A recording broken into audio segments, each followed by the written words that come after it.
Ada buku judulnya Orang Miskin Dilarang Sakit. Oh, tahu ya. Sekarang saya balik. Kalau orang miskin, kalau jatuh sakit dilarang bayar. Saya sangat kagum dengan cara BPJS Kesehatan ini merangkul semua masyarakat untuk jadi penerus. Belum tahu kalau banyak negara mau tiru. Belum tahu kalau di rumah sakit itu ada BPJS 1 yang siap membantu. Mereka persepsi masih keliru. Dikira ini untuk kelompok tertentu, mereka yang tidak mampu. Padahal sistemnya sudah menyatu. Itu. Health is not everything, but without health, everything is nothing. Kesehatan itu bukan segala-galanya, tapi orang tanpa sehat, sakit, segala-galanya tidak ada artinya. Sobat Podcast, sudah lebih dari 10 tahun Jaminan Kesehatan Nasional melayani masyarakat Indonesia. Di penghujung tahun 2024 tentunya banyak sekali capaian BPJS Kesehatan selama melayani masyarakat. Apa saja capaian-capaian yang telah diraih di tengah banyaknya tantangan yang akhirnya berhasil dilalui. Dan tentunya tantangan ke depan di tahun 2025 akan semakin challenging lagi karena memang pembangunan manusia menjadi fokus pemerintahan Presiden Prabowo Subianto untuk mewujudkan Indonesia Emas 2045. Kami akan berbincang-bincang dengan Bapak Gufron Mukti selaku Direktur Utama BPJS Kesehatan yang sudah menahkodai BPJS Kesehatan sejak tahun 2021 hingga saat ini. Saya akan bertanya langsung kepada Profesor Gufron Mukti, Direktur Utama BPJS Kesehatan, salah satu yang berperan juga ya Pak untuk mewujudkan Indonesia Emas 2045. Siap, Manisa, siap. Prof, ini 2024 masuk tahun ke-11. Iya. Prof ya. Untuk BPJS. Untuk BPJS. Ya. Bagaimana peran seluruh jajaran direksi yang ikut terlibat ini menahkodai program JKN dengan segala tantangannya, karena memang melayani masyarakat itu potensial viralnya besar ya Pak? Iya, dan nggak gampang. Enggak gampang. Kalau salah ngomong aja bisa rame, ya kan? Digoreng-goreng ya Pak? Digoreng-goreng, rame, ada yang kemudian, ya macam-macam lah kayak gitu. Iya. Gimana nih Pak peran? Iya, yang jelas sebelum saya bicara dan mungkin sebagian sudah tahu atau kenal, sebagian belum, izinkan saya baca pantun dulu nih. Pergi ke kebun memetik mangga. Buahnya manis, sangat segar rasanya. Program JKN banyak infonya. Yuk tonton podcast BPJS Kesehatan Sobat semua. Cakep, jangan lupa ditonton podcastnya biar makin paham. Betul Mbak Nisa. Ada satu lagi nih. Apa tuh? Beli buku JKN dibaca serius. Belinya di jalan yang lurus. BPJS Kesehatan semangat terus untuk penduduk Indonesia generasi penerus. Semangat terus untuk generasi penerus Indonesia Emas 2045. Siap. Oke Prof. Gimana nih Prof selama Prof menahkodai BPJS Kesehatan? Iya, kita banyak harus bersyukur ya kepada Tuhan bahwa BPJS ini kami masuk masih defisit aset netonya. Kita masuk di tahun yang sama tiba-tiba berubah jadi positif. Waktu itu lah justru itu banyak yang heran. Banyak dari berbagai negara hari ini 4 negara datang ke BPJS. Oh, negara mana aja? Waduh, itu ada Maroko, ada Cote d'Ivoire, ada Niger, bukan nyontek, mau minta untuk bikin kayak BPJS itu kira-kira berapa dan bagaimana caranya, kayak gitu. Iya, tidak hanya itu kan, Amerika, Inggris, dari RRC bahkan kurang lebih RRC itu belum ada 3 minggu yang lalu ke sini rombongan banyak gitu.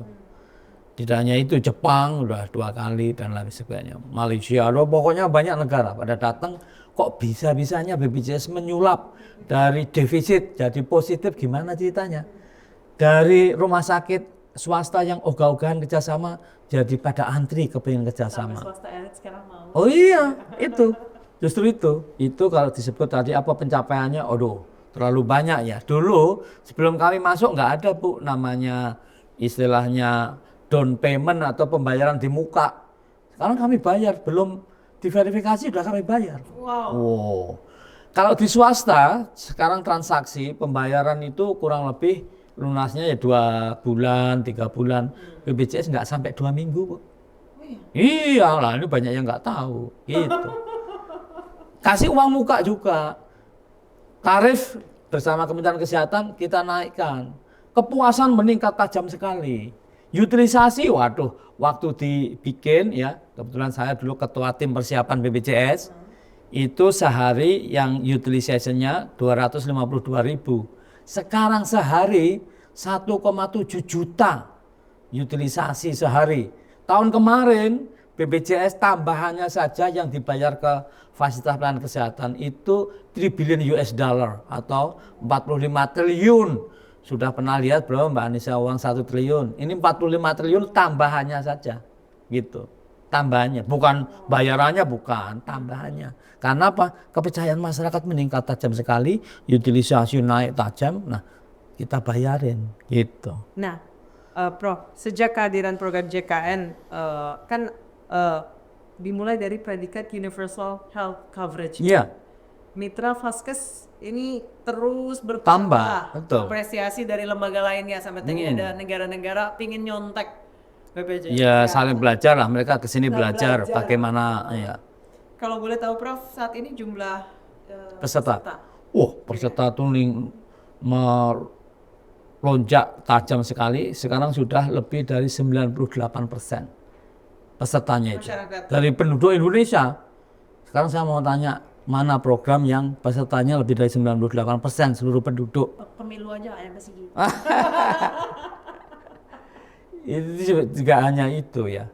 Kalau kita nanya nilai gotong royong bagi bangsa Indonesia yang dirasakan ratusan juta penduduk dan jalan loh ya.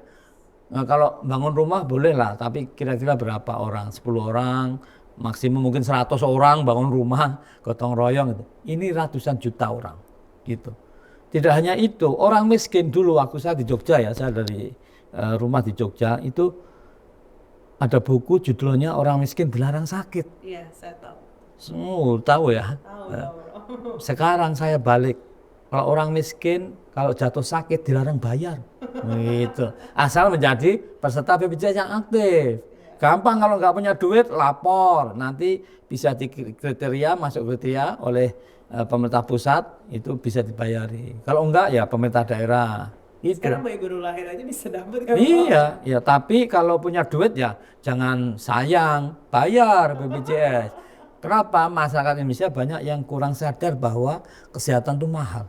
Kesehatan itu penting. Betul. Orang kalau nggak sehat ya umumnya sudah telat. Baru masuk rumah sakit, saya nggak punya BPJS, bingungi ngurus, telat gitu. Makanya ada lagunya itu, yaitu judulnya Menyesal. Bisa dilihat di YouTube itu. Lagunya BPJS. Oh iya, lagunya dibikin sama Dirut BPJS itu. Nah, nanti bisa didengarin ya, baru keluar kemarin. Sekarang yang nonton udah lebih dari 3.000. Mantap, Bro. Iya. Nah, itu menyesal kenapa? Karena ternyata orang sehat itu ditentukan oleh perilaku dulu, oleh lingkungan, climate change. Nah, maka di situ masa ada lagu kok, aku sadari kurangi gula, garam, lemak dan nasi. Wah, gimana? Olahraga lakukan setiap hari. Wah. Jangan lupa bayar premi asuransi. Wah. Gitu. Betul, setuju itu Prof. Loh, ada nanti dilihat ya. Di YouTube Menyesal judulnya BPJS gitu. Gula, garam, dan lemak. Iya, tidak hanya itu nasi. Nasi jangan banyak-banyak, itu nanti karbohidrat disimpan jadi lemak gitu. Kecuali memang tiap hari kerjanya nguli nggak apa-apa. Itu pun juga coba kita lihat rata-rata angka harapan hidup berapa. Yang jelas untuk orang Indonesia, karena BPJS itu punya big data yang luar biasa, kita punya namanya table mortality dan morbidity. Mortality itu dihitung angka harapan hidupnya berapa. Ternyata sudah naik dibanding yang dihitung selama ini. Kalau selama ini umumnya kan sampling ya, mungkin pernah sensus juga. Tapi kalau BPJS itu real data, angka harapan hidup kita itu sekarang 73,7 tahun gitu. Cukup tinggi ya untuk Iya. Indonesia ya. Prof, Nah, jika kita lihat dari sektor kepesertaan ya, Ya. pesertanya sudah 98%. Ya, lebih loh ya. Iya, tapi ada juga status kepesertaan JKN nggak aktif. Iya. Bayar premi. Nah, itu jadi istilahnya non aktif ya.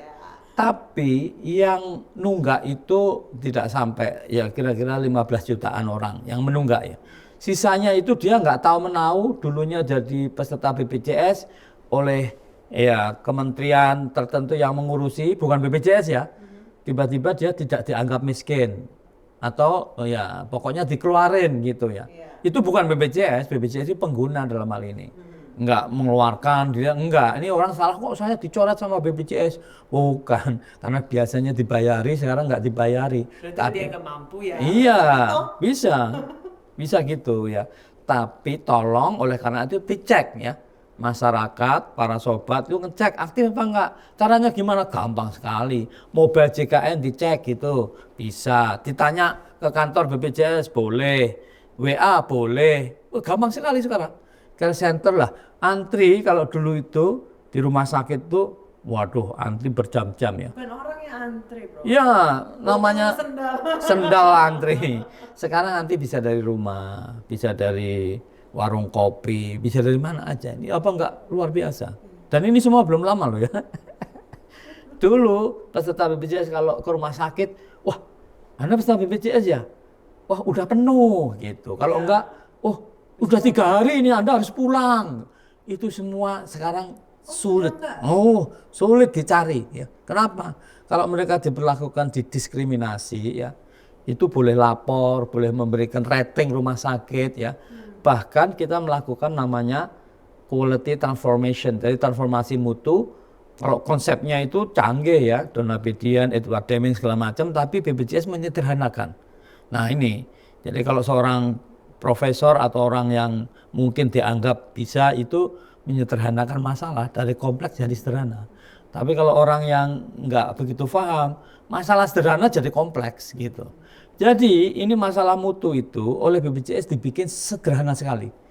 Ini menyangkut pelayanan kesehatan lebih dari 26.000 di seluruh Indonesia, baik rumah sakit ataupun FKTP. Apa yang diukur? 3 saja indikatornya, yaitu 1, lebih mudah. Ya. Mudah enggak? Mau pakai KTP aja bisa. Wah dulu harus pakai kartu BPJS, sekarang enggak. Pakai KTP aja bisa coba. Orang kan punya KTP. Iya. Apa enggak mudah? Terus antri nggak usah, dari rumah aja bisa. Apa nggak mudah? Cepat, nah itu ukuran kedua indikatornya. Cepat, kalau dulu 6 jam, bayangkan saya dilantik, surat udah beredar di WA, orang-orang itu ada yang protes itu, Pak, kami gara-gara peserta BPJS harus menunggu 6 jam gitu untuk mendapatkan pelayanan. Saya bilang, dilantik saja belum, Anda sudah protes. Ya ditunggu dulu dong, kami kerja, terus Anda protes gitu. Sekarang rata-rata itu menurut Kapser kita 2,5 jam. Kalau Pak Presiden yang lalu itu ngecek kayak gitu, Bu berapa lama nunggu ya? Katanya setengah jam kayak gitu, banyak kayak gitu. Tapi lepas dari itu menurut data kami itu dari 6 jam sudah turun menjadi 2,5 jam rata-rata. Tapi sekarang kalau di rumah sakit setelah dilayani dia boleh pulang di beberapa rumah sakit ya. Tidak semua tapi banyak ya. Boleh pulang. Nanti obat oleh apotek yang nunggu lama itu dia bisa diantar, mungkin kerjasama dengan GoPay atau GoSend kayak gitu. Yang bayar 10.000 atau ya simple. Luar biasa nih, kalau saya cerita terlalu banyak nanti. Saya takutnya bisa 3 SKS sih. 3 SKS. Itu ya Mbak Anissa, iya. Lebih mudah, lebih cepat, satu lagi apa tuh Pak? Non-diskriminasi. Non-diskriminasi. Jadi kalau merasa diskriminasi gara-gara BPJS, wah itu bisa dilaporkan ke kami. Kami nanti mengingatkan ke rumah sakit ya. Kalau dulu, waduh BPJS, namanya siapa Bambang itu. BPJS, bang, giliranmu gitu. Kalau yang lain, umpamanya Pak Bambang ini bukan BPJS, Pak Bambang, apa yang bisa kami bantu? Gitu. Kalau BPJS, bang, waduh. Gitu dulu ini ya kira-kira ya 4 tahun yang lalu sebelum kami kesini gitu. Ini luar biasa. Sekarang udah jarang gitu. Ya masih ada lah diskriminasi ya, tapi sedikit, jauh udah berkurang gitu. Itu pun boleh dilaporkan. Dan cara kami membayar contoh membayar rumah sakit apa klinik umpamanya di FKTP, itu berbasis namanya performance based capitation. Tidak semua negara di ASEAN ini pakai sistem yang gitu, ini canggih. Jadi kita harus monitor, menilai klinik itu kinerjanya bagus enggak. Kalau bagus, ya kapitasinya agak lebih banyak. Kalau jelek, ya enggak gitu. Maka kami perlu feedback. Sekarang peserta itu bisa rating, ya. Kasih angka, umpamanya bintang 1, bintang 2, kasih gitu. Pelayan rumah sakit, setelah itu kasih. Ini tinggal pakai semacam QR code itu loh. Jadi HP tempelkan di situ, udah kasih dia bintang gitu. Dan alasannya, kalau bintang 1 ada itu saya cek di sini. Wah, perawatnya galak. Waduh. Galak kok kayak apa gitu. Contohnya nih. Nah, kasih bintang kalau bagus maksimum bintang 5 ya. Gitu Mbak Nisa, jangan bintang 7 dikira pusing. Bintang 7 ini karena dia pusing. Bukan, maksimum bintang 5. Prof, dari sekian banyak inovasi yang telah dilakukan oleh BPJS Kesehatan, tentunya untuk pelayanan bagi masyarakat ya, serta dari sekian banyak inovasi apa yang menurut Prof yang paling berpengaruh dan berdampak terhadap peserta? Wah, banyak, hampir itu namanya mobile JKN tadi itu kan sampai kita sebut sebagai super apps aplikasi. Ya mau nanya apa aja ada di situ. Umpamanya Mbak Anissa sekarang tanggal 11 atau 12 nih? Sekarang 13. Hah?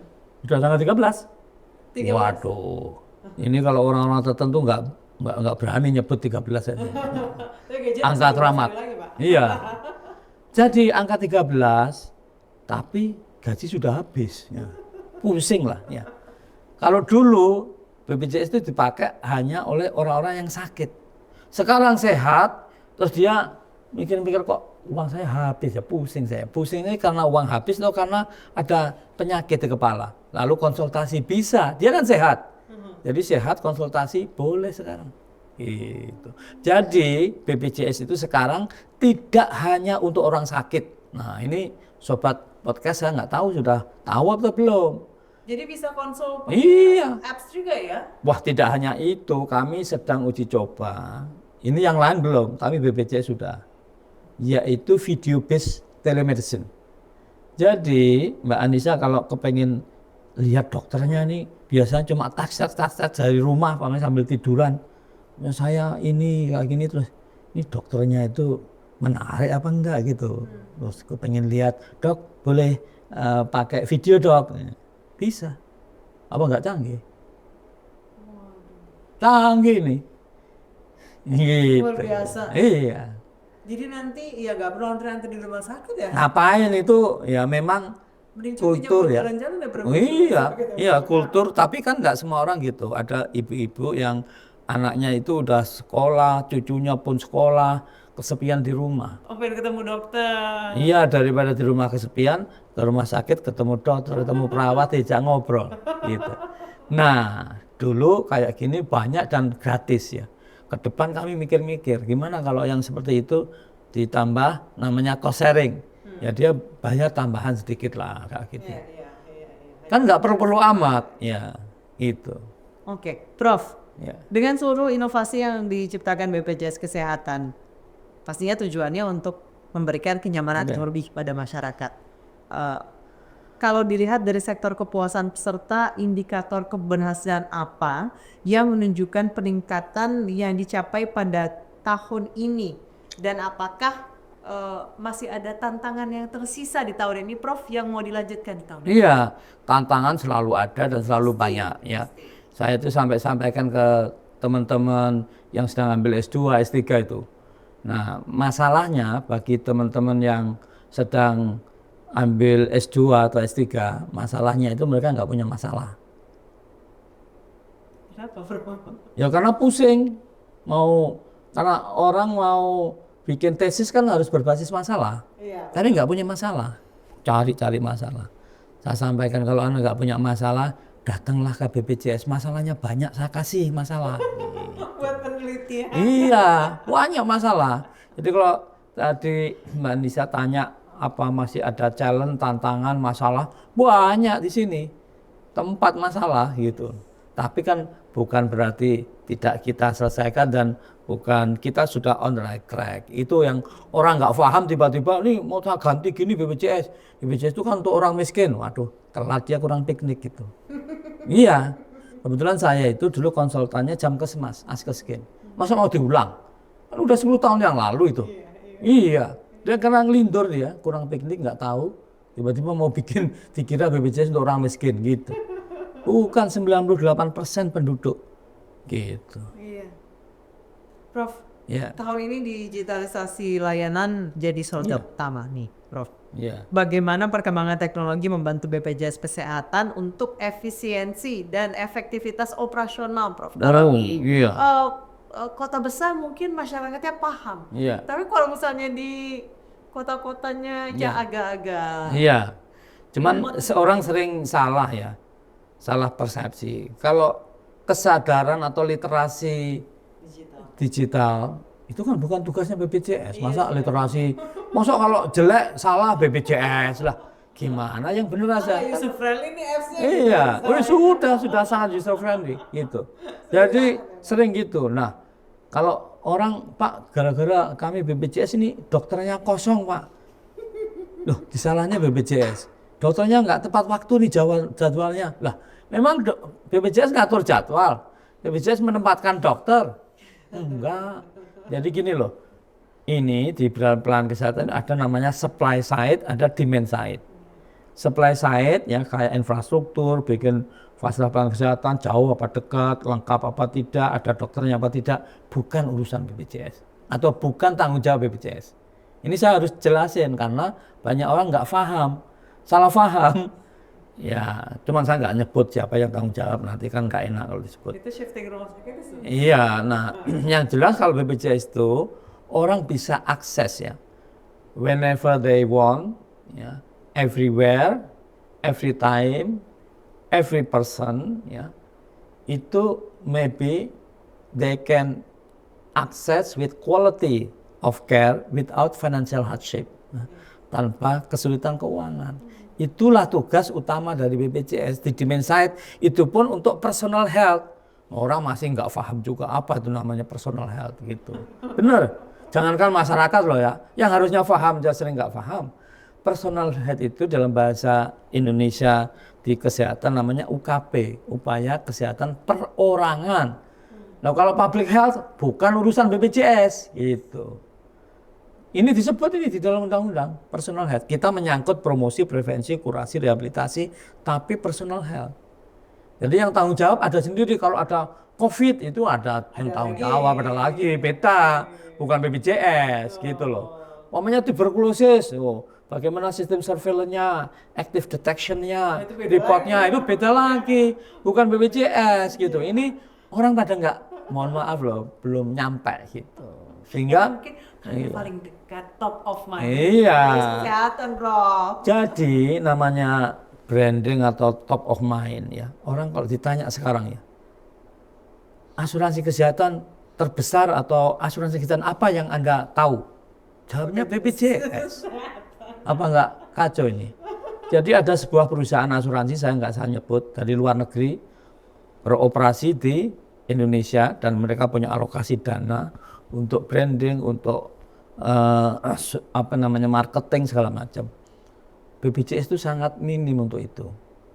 Tapi orang sekarang coba aja di mana aja. Tadi saya bilang kita bikin lagu kemarin dimasukkan udah 3.000 lebih. Itu.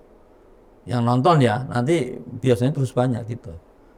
Iya, ini luar biasa. Yang lebih luar biasa lagi ya, namanya Stellar Best Workplace, ya itu dilakukan oleh sebuah, ya saya nggak usah nyebut lah, majalah. Dia itu survei ribuan orang, anak-anak milenial itu. Bayangan saya, anak milenial itu kepengen kerjanya itu di lembaga yang gajinya tinggi, fleksibel, dia bisa ngatur waktu sendiri. Kalau kerja itu menurut dia aja gitu. Ini anak-anak milenial tuh, kalau enggak keluar ya gitu. Agak gaya dikit nih anak-anak milenial tuh. Tapi setelah disurvei ditanya itu, apakah Anda sudah punya lembaga di mana Anda ingin kerja? Di mana preferensi Anda untuk kerja itu? ternyata nomor 1 itu BPJS, apa nggak kacau ini? Oh iya. Iya. Ini Mbak Anissa juga belum ke situ. Karena banyak orang juga belum ke situ. Saya aja heran. Saya laporan ke Pak Menkes ini surveinya salah ini. Loh. Sama yang survei saya bilang juga salah ada surveinya. Enggak Pak, ini ribuan orang milenial kami tanya. Jawabannya begitu. Ternyata apa yang menarik di BPJS itu? 2 hal. 1, ya dia bisa kerja di sini dengan fun, gembira, senang. Dan yang kedua meaningful, fun and meaningful, bermakna menolong orang, menyelamatkan nyawa, ya, nggak jadi miskin, jual aset gara-gara jatuh sakit kayak gitu. Mereka masih tertarik. Jadi bagus nih milenial Indonesia, generasi muda, generasi emas tahun 2045 nih calon-calon nih. Pikirannya bagus ya. Cuman yang nggak bagus itu kok BPJS yang dipilih ini ya, gitu. Ini jangan-jangan bayangan saya itu kerja di bank, di Singapura atau di mana kan. Itu sudah top of mind, Prof. Iya itu. Oke, Prof. Kita bergeser lagi soal kepesertaan yang tadi kita singgung sedikit ya, Prof ya.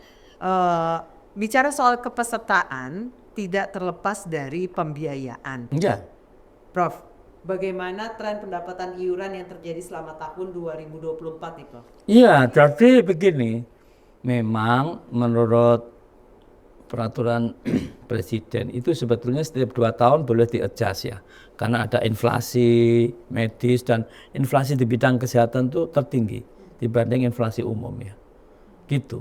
Sehingga setiap 2 tahun itu diperkenan. Nah, ini sudah 2 tahun plus 2 tahun ya.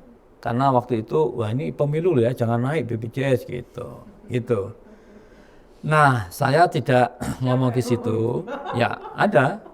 Tetapi saya mau bilang bahwa iuran BPJS itu di beberapa negara nggak ada iuran.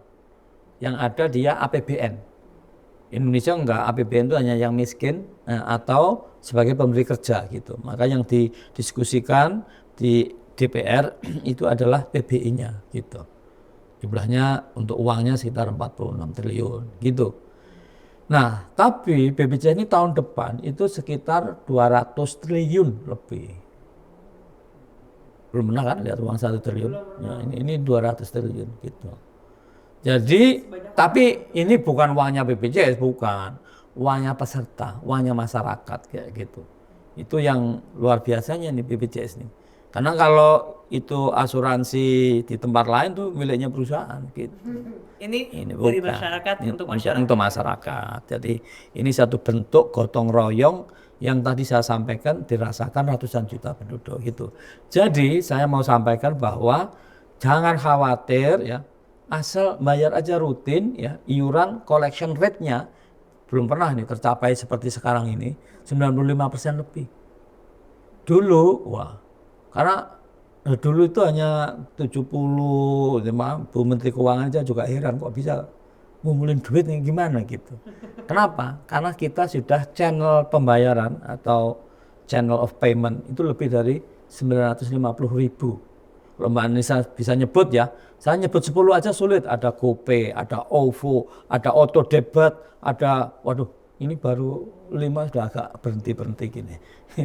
Itu ada 950.000. Jadi dia tidur aja, ya mau jadi peserta ditanya punya rekening nggak?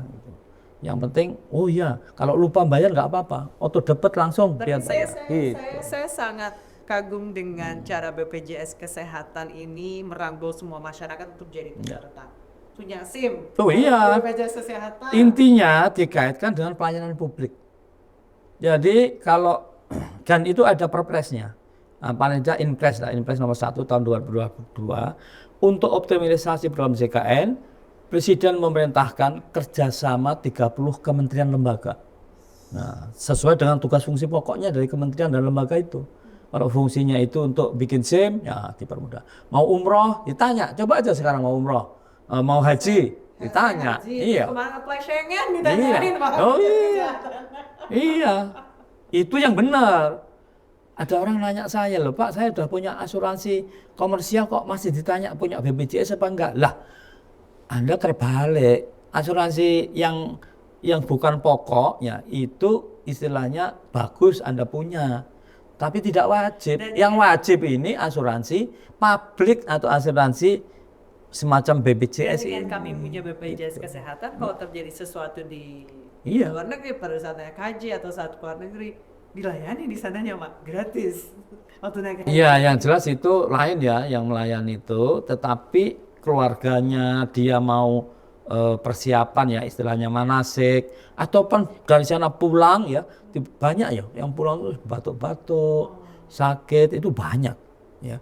Bahkan ada orang wah kalau nggak batuk haji itu berarti unta loh, gitu. Jadi semua itu pernah batuk ya kecuali unta gitu. Nah, itu dijamin di sini gitu. Baik.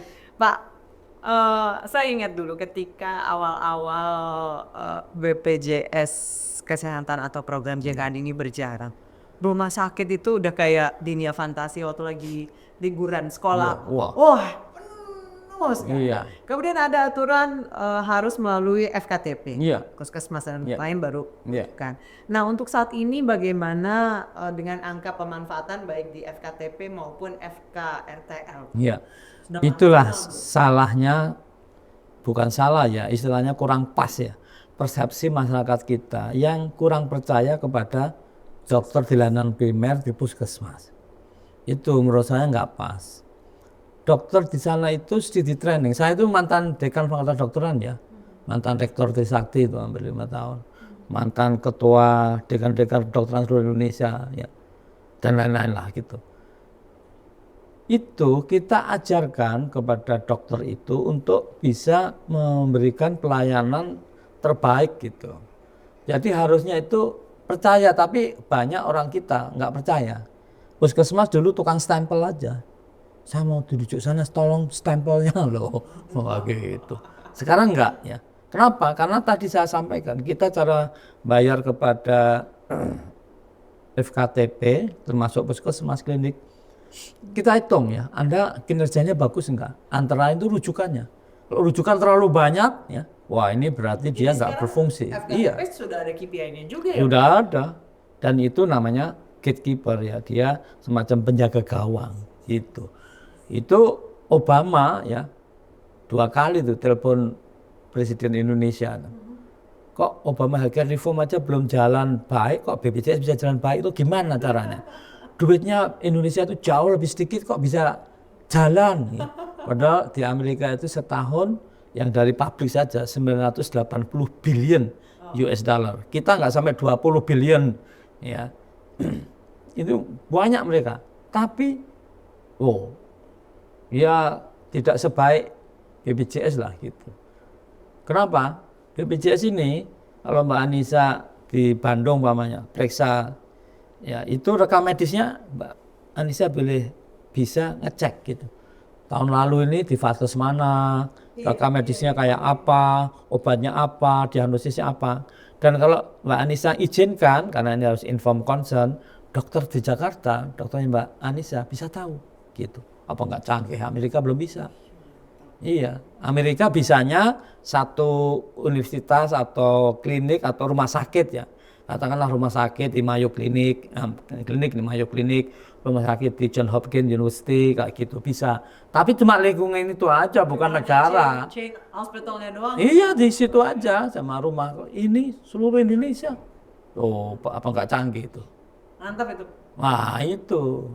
Dan banyak orang belum tahu. Karena belum tahu itu, maka ada lagunya lagi-lagi nih di YouTube. Lagunya judulnya Belum Tahu. Belum tahu kalau apa? Kalau BPJS sudah maju. Ya. Belum tahu kalau banyak negara mau tiru.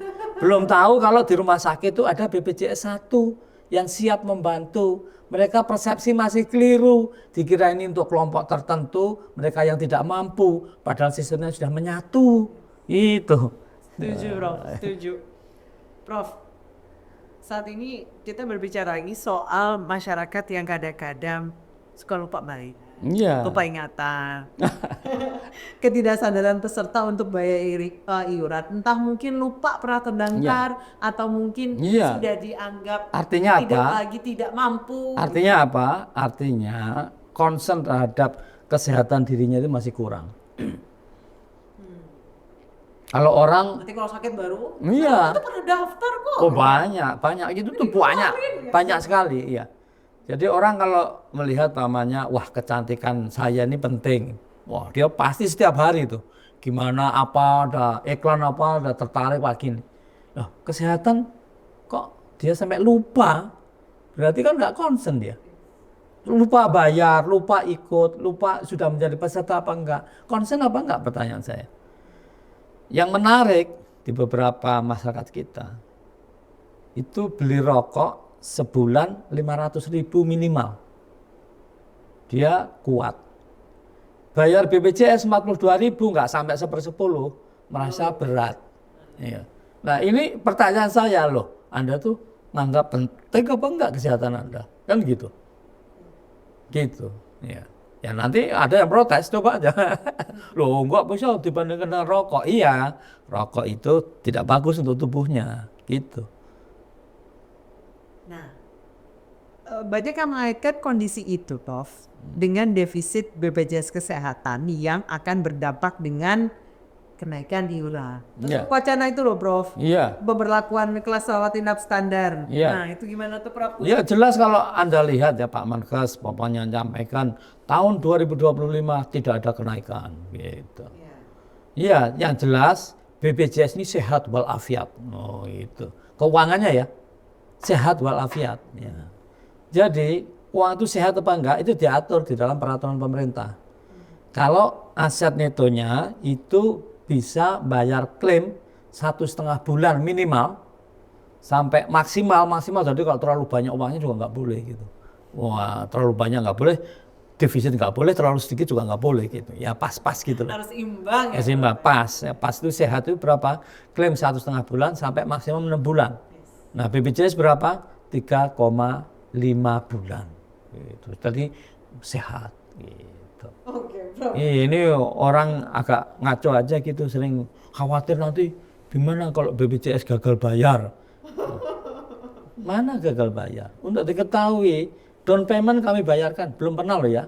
Belum diverifikasi sudah kami bayar, coba. Maksimum 2 minggu sudah kami bayar, coba. Asal sudah diterima klaimnya ya, itu 2 minggu. Di swasta berapa? Ada yang 2 minggu? Jarang ya, rata-rata itu 2 bulan. 2 bulan ya? Iya, 3 bulan. Atau 14 hari kerja yang realisasinya adalah 3 minggu sebenarnya. Enggak, kalau BPJS itu tidak boleh lebih dari 2 minggu. 2 minggu? Setelah klaim, iya. Enggak boleh. Dan kita bayar cash. Gimana? Bukan utang. Mantap. Iya. Prof, dengan pencapaian ada di tahun 2024 itu, Ya. boleh colek-colek dikit target strategis utama BPJS Kesehatan 2025. Iya, kita Apalagi tuh. dengan administrasinya Iya. Pak Prabowo ini. Iya. Yang jelas ya. Saya nggak tahu ingin kita sampaikan di sini apa enggak ya. Kadang-kadang memang di BPJS itu banyak yang ya orang Indonesia belum mikir lah gitu. BPJS sudah one step ahead gitu. Itu aja, tapi kan nggak enak kalau ngomong, nanti ditunggu saja. Yang jelas bahwa kita itu mikirkan juga tidak hanya tadi video based telemedicine, tapi kita dengan Frista ya. Artificial intelligence ini udah kita pakai. Nah orang bayangannya BPJS itu masih kayak zaman dulu mau ini nanti kan belum ada verifikasi klaim. Oh telat itu, ya telat. Banyak yang telatnya. Ya sekali lagi kita pakai Frista itu intinya apa? Pakai teknologi advance. Nanti kalau orang datang ke Vaskes itu yang penting pokoknya kayak Mbak Anissa bawa mukanya. Jangan mukanya ditaruh di rumah, terus datang tanpa muka. Nanti perawatnya lari. Rumah sakit pada bingung, serem gitu. Kalau BPJS enggak, kayak di itu loh namanya imigrasi ya kalau dari kita luar negeri. Face recognition, namanya Frista. Jadi pakai datang ke sini ada muka di capture, oh iya Anda anggota BPJS, harus kita layani, gitu. Dari bawah mukanya ya, Prof. Iya, gitu luar biasa nih. Prof, di era pemerintahan Pak Prabowo ini, Ya. setelah bergulir, adakah harapan Prof untuk program JKN di era pemerintahan baru ini apa Pak Jek? Oh tentu, saya tidak tahu persis ya sebetulnya BPJS ini langsung di bawah Presiden. Ada tuntutan khusus ya dari Pak Presiden? Loh, kita ketemu aja belum? Iya, nah itu, ya karena orang menganggap ini di sebuah bawah kementerian, padahal enggak. Tapi tentu sekarang ini BPJS dengan kementerian itu bekerja sangat erat dan ya, pokoknya dengan Kementerian Kesehatan itu terbaik sepanjang sejarah hubungannya itu, gitu. Karena kebetulan juga Pak Menkes itu teman saya, ya udah lama waktu di Mandiri kami sama-sama gitu, segala macam. Jadi meski BPJS itu suka ngerem, Kemenkes suka ngegas, ya gas sama rem kan sering tabrakan, tapi hubungannya mesra, baik kayak gitu. Jadi sekali lagi ya dengan Pak Prabowo tentu kita sudah tahu ya kira-kira 8 tujuan ya di dalam pemerintahan Pak Prabowo itu apa prioritasnya ya, yang jelas menyangkut manusia ya, yang tentu termasuk kesehatan yang kita ingin siapkan dengan sebaik-baiknya. Tapi harus dibedakan tadi ya, yang supply side-nya sama akses di demand side untuk UKP, upaya kesehatan perorangan gitu. Prof, ada nggak sih Prof cita-cita nih? Saya pernah dengar sih selentingan-selentingan. Rencana-rencana untuk pencegahan nih Prof. Ya. Tadi kan Prof sempat mention tuh gula, garam, Oh iya. nasi untuk pencegahan nih Prof. Iya, jelas. Ada dan itu kita untuk bisa lebih cost efektif ya. Ini Malaysia aja ngajak diskusi. Gimana kok bisa melakukan screening dengan cost efektif loh ya. Kalau cuma screening tok semua orang diperiksa gampang asal ada duitnya bisa. Ini bukan begitu caranya. Kita itu sekarang ini masyarakat itu kita bagi 3, yang sehat, berisiko, sakit. Nah, jadi sehat pun bisa pakai BPJS. Screening dengan menjawab 47 pertanyaan. Dia jawab, nanti otomatis ya, aplikasi tadi Super App itu kasih tahu, Anda berisiko DM. Tolong dicek gulanya ke klinik ya, apa glukosa postprandial atau sewaktu atau berapa. Nah, Anda DM apa enggak gitu. Ini sistemnya canggih kayak gitu. Jadi tidak semua orang lalu harus diperiksa gulanya, bukan, yang berkecenderungan gitu. Anda bisa bayangkan berapa uang harus dikeluarkan kalau sebetulnya kejadiannya hanya 1 di antara 10.000. Maka 10.000 Anda periksa semua untuk menemukan 1. Berapa biaya keluar tanpa hasil yang jelas. Tapi kalau kita sudah tahu ini kira-kira nih orang ini menderita ya, katakanlah 100 orang, bukan 10.000 orang diperiksa. 100 orang yang punya kecenderungan gitu. Dengan kita itu tahu kalau orang itu DM apa enggak, 3 pertanyaan aja sudah tahu. 1, iya. 1, pokoknya Anda punya riwayat saudara-saudara dekatnya itu DM enggak, itu 1. 2, Anda sering ke kamar mandi enggak, sering lapar enggak, sering haus enggak? Iya, udah jelas, periksa gitu. Saya laparan dan baperan. Wah, kalau yang kedua itu lah, itu saya nggak tahu gitu. Jadi gampang sekali, bener nih.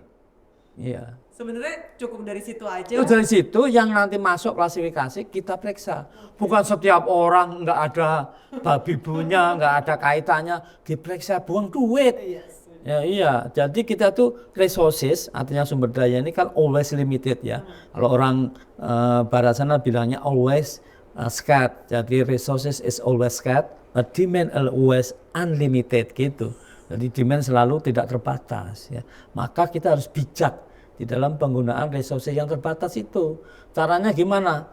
Loh kalau mau screening yang cerdas dong, masuk screening 10.000 diperiksa terus untuk mendapatkan 1 yang bener aja gitu. BPJS ini canggih gitu. Suluh nanya kalau Anda ini, cuman kesadaran ini belum semua. Dari seluruh 278 peserta kita, 278 juta peserta kita, itu yang isi screening pertanyaan itu baru 39 juta lebih gitu. Baik Prof, terakhir. Ya. Ada apa pesan untuk masyarakat terhadap implementasi program JKN? Iya, jadi pesan saya ada 2 paling tidak. 1, bahwa BPJS atau program JKN, Jaminan Kesehatan Nasional ini adalah program yang luar biasa dan kekayaan bangsa Indonesia.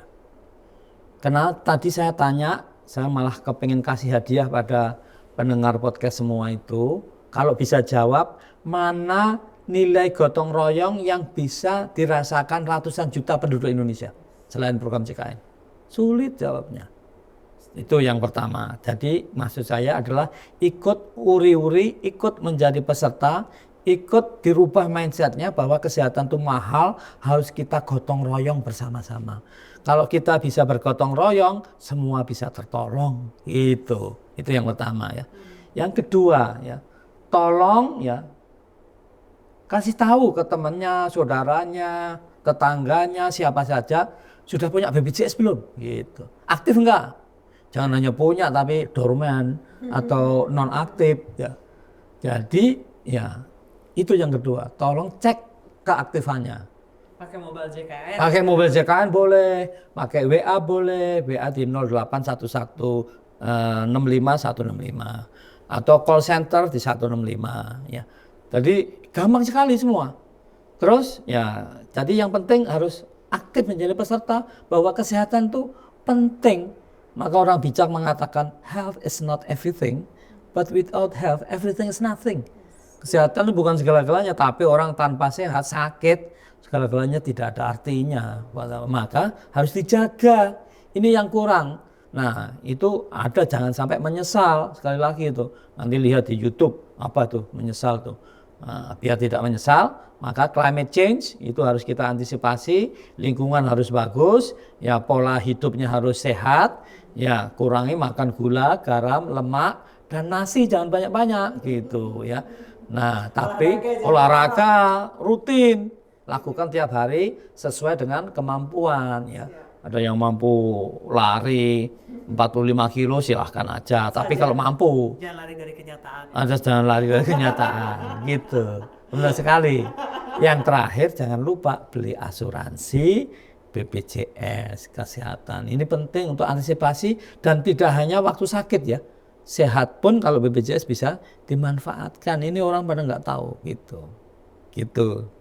Baik, terima kasih banyak Prof. Gufron atas bincang-bincangnya. Saya juga jadi tahu banyak tentang BPJS Kesehatan yang ternyata banyak sekali manfaatnya, bukan cuma untuk mereka yang sakit, tapi juga untuk mereka yang sehat sampai bisa mendeteksi kemungkinan akan menderita penyakit apa ke depannya. Mungkin nanti juga bisa konsultasi supaya kalau anak-anak sekarang kan ada istilah itu, Bro. Mental health. Oh iya, healing. Nah, supaya juga bisa bantu hidup tipis-tipis. Iya, ada dan dijamin. Bahkan ya, itu sebetulnya kita ini sekarang mengalami mental health, depresi apa enggak, di webnya BPJS ada dengan beberapa pertanyaan dia isi, dia berisiko tidak, gitu ada. Kalau saya gampang ya karena saya dulu dokter ya. Nah itu kita tanya tuh, apakah Anda merasa sendiri, sunyi, sepi, padahal rame gitu. Terus hidupnya tidak berarti, apalagi sudah ingin bunuh diri, udah jelas dia depresi. Itu perlu pendampingan ya, dan ada jangan stigmatisasi ya. Dan sekarang psikiater pun, psikolog pun bisa pakai BPJS. Iya, dan banyak gitu. Nah, maka sekali lagi terakhir, jangan lupa kalau sampai belum menjadi peserta atau menjadi peserta tidak aktif, segera saja diaktifkan. Jangan sampai ya tadi beli rokok mampu, kuat, beli asuransi BPJS berat. Padahal nggak ada asuransi kesehatan lebih murah dari BPJS. Coba cari. Iya. Tapi nggak disadari gitu. Nah ini yang saya kepengen jadi podcast semua untuk bisa sadar ya bahwa kesehatan itu penting ya, harus kita prioritaskan ya. Tidak saja olahraga tapi lingkungan ya, climate change ya, perilaku juga harus kita jaga dan ikut menjadi peserta asuransi kesehatan BPJS. Jadi secara tidak langsung kita juga menolong ya, orang lain. Betul. Kalau nggak saya sehat terus loh. Iya, itu artinya menolong orang lain dan Anda juga bisa loh memanfaatkan konsultasi dan lain sebagainya gitu. Baik, terima kasih banyak. Terima Dok, kasih, atas Mbak Anissa. bicara-bicara yang hari ini dan Sobat Podcast. Ada banyak inovasi yang dikembangkan oleh BPJS Kesehatan di sepanjang tahun 2024. Salah satunya adalah telekonsultasi dokter lewat panggilan video. Keren banget. Di samping itu pertumbuhan kepesertaan ini diiringi tentunya dengan layanan mutu atau peningkatan mutu layanan. Nah, kemudian jaminan kesehatan Sobat Podcast memang baru terasa ketika kita sakit. Makanya jangan nunggu sakit dulu baru kita heboh ngecek kepesertaan JKN kita, baru kita heboh ngecek BPJS kita apakah masih aktif. Jangan lupa dicek sudah bayar iuran atau belum. Jangan lupa kalau misalnya memang pernah terdaftar iurannya dibayar secara rutin atau tidak. Jangan lupa masih tercatat sebagai anggota aktif atau tidak, mudah diceknya. Bisa lewat mobile JKN dan sekarang cara bayarnya juga gampang, bisa di manapun, bisa di supermarket atau minimarket terdekat atau bahkan bisa melalui telepon genggam Anda. Dan hingga saat ini Sobat Podcast masih belum ada wacana atau masih belum ada rencana iuran akan naik, tenang saja. Dan semoga di tahun 2025 BPJS Kesehatan bisa memberikan atau meningkatkan pelayanan untuk masyarakat lebih baik lagi, lebih maksimal lagi, lebih efektif lagi. Dan masyarakat bisa merasakan pelayanan kesehatan yang kian mudah, cepat, dan setara. Sampai jumpa. BPJS Kesehatan.